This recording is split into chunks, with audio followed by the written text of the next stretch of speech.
नमस्कार दोस्तों, आप देख रहे हैं UP news live update channel में देश दुनिया की खबरें। हमारी वीडियो कहां से देख रहे हैं कमेंट में जरूर बताइए और चैनल को शेयर और सब्सक्राइब जरूर करें। चलिए बढ़ते हैं पहली खबर की ओर।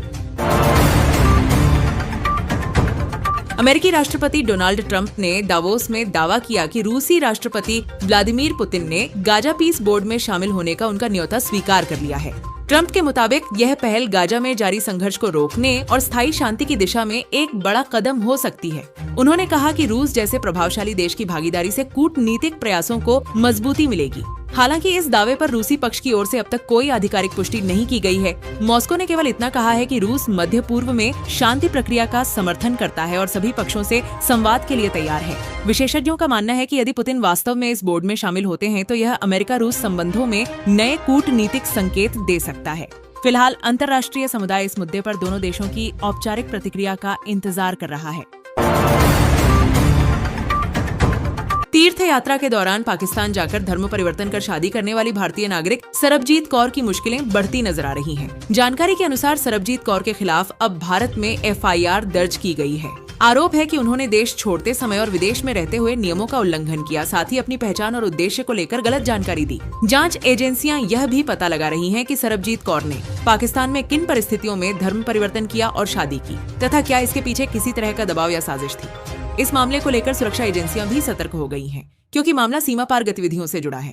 परिजनों का कहना है कि सरबजीत ने अपनी मर्जी से फैसला लिया, जबकि प्रशासन पूरे प्रकरण की कानूनी और सुरक्षा पहलुओं से गहन जांच कर रहा है। आने वाले दिनों में जांच के आधार पर कार्रवाई और तेज हो सकती है।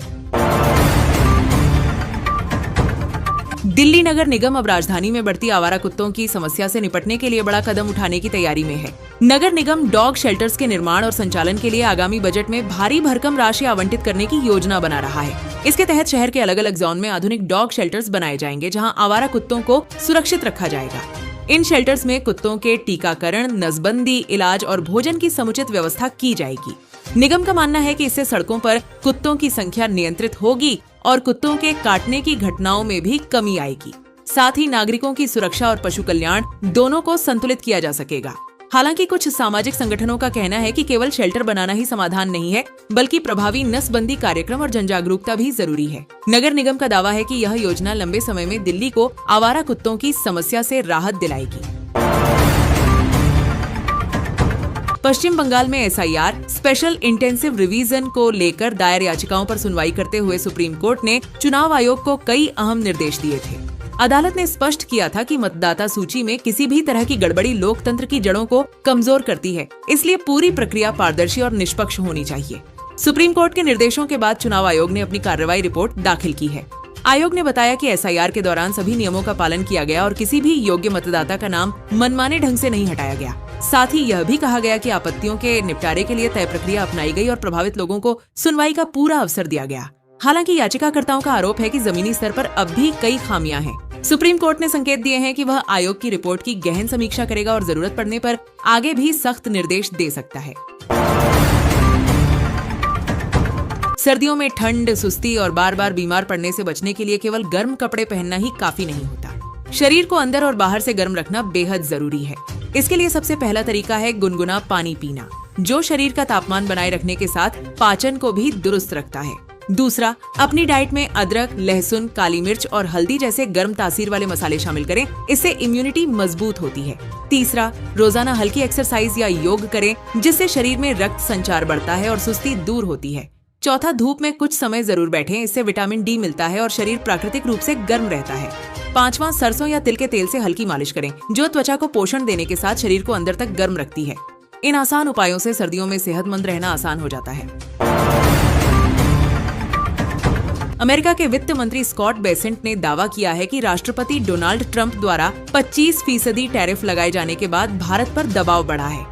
बेसेंट के मुताबिक टैरिफ के फैसले का असर भारत की व्यापारिक रणनीति पर दिखने लगा है और इसी के चलते भारत ने रूसी वस्तुओं, खासतौर पर ऊर्जा और रक्षा सौदों को लेकर अपने रुख में लचीलापन दिखाया है। उन्होंने कहा कि अमेरिका की सख्त व्यापार नीति का उद्देश्य अपने घरेलू उद्योगों की रक्षा करना है, लेकिन इसका असर वैश्विक बाजार और साझेदार देशों पर भी पड़ता है। वहीं भारतीय पक्ष का कहना है कि भारत अपने राष्ट्रीय हितों को प्राथमिकता देता है और रूस के साथ संबंध दीर्घकालिक रणनीतिक जरूरतों पर आधारित है। विशेषज्ञों का मानना है कि अमेरिका भारत व्यापार संबंधों में यह तनाव नई कूटनीतिक चुनौती पैदा कर सकता है। आने वाले समय में दोनों देशों के बीच बातचीत और समझौते के जरिए समाधान निकालने की कोशिश की जा सकती है।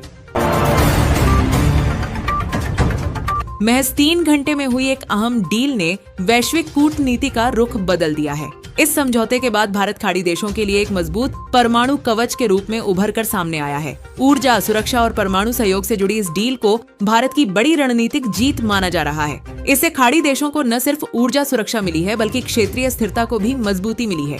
विशेषज्ञों का कहना है कि इस समझौते से भारत की वैश्विक साख और प्रभाव दोनों बढ़े हैं। वहीं अमेरिका और पाकिस्तान इस तेजी से बदले समीकरण को लेकर सतर्क हो गए हैं। खासतौर पर पाकिस्तान को आशंका है कि क्षेत्र में भारत की भूमिका और मजबूत होने से उसका रणनीतिक संतुलन कमजोर पड़ सकता है। कुल मिलाकर यह डील भारत को अंतर्राष्ट्रीय मंच पर नई ताकत देती है और आने वाले समय में वैश्विक राजनीति में इसके दूरगामी असर देखने को मिल सकते हैं। उत्तर प्रदेश से युवाओं के लिए बड़ी खुशखबरी सामने आई है। राज्य में एक साथ 3 बड़ी भर्तियां शुरू कर दी गई हैं, जिससे हजारों उम्मीदवारों को सरकारी नौकरी पाने का मौका मिलेगा।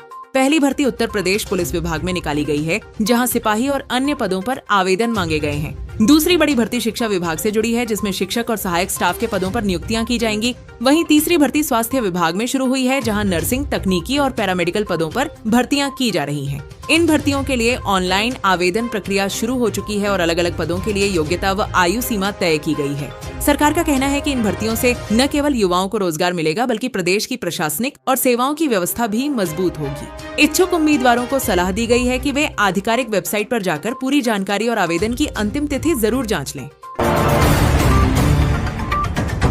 पीएम किसान सम्मान निधि योजना, दूसरों की जमीन पर खेती करने वालों को 22वीं किस्त मिलेगी या नहीं? नियम स्पष्ट। प्रधानमंत्री किसान सम्मान निधि पीएम किसान योजना के तहत किसानों को सालाना 6,000 रुपए की वित्तीय सहायता 3 किस्तों में दी जाती है और अब 22वीं किस्त आने की प्रतीक्षा है।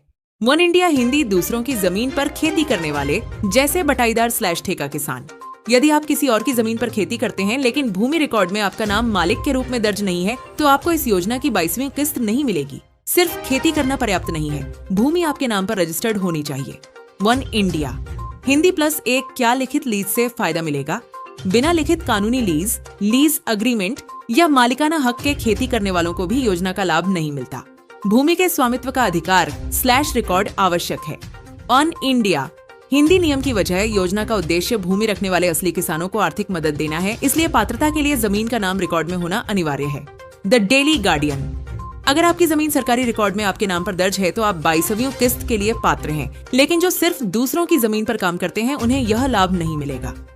वन इंडिया हिंदी, चाहे आप खुद की जमीन पर खेती करें या जमींदार से लीज पर, भूमि का नाम रिकॉर्ड में होना सबसे बड़ा नियम है। On India Hindi.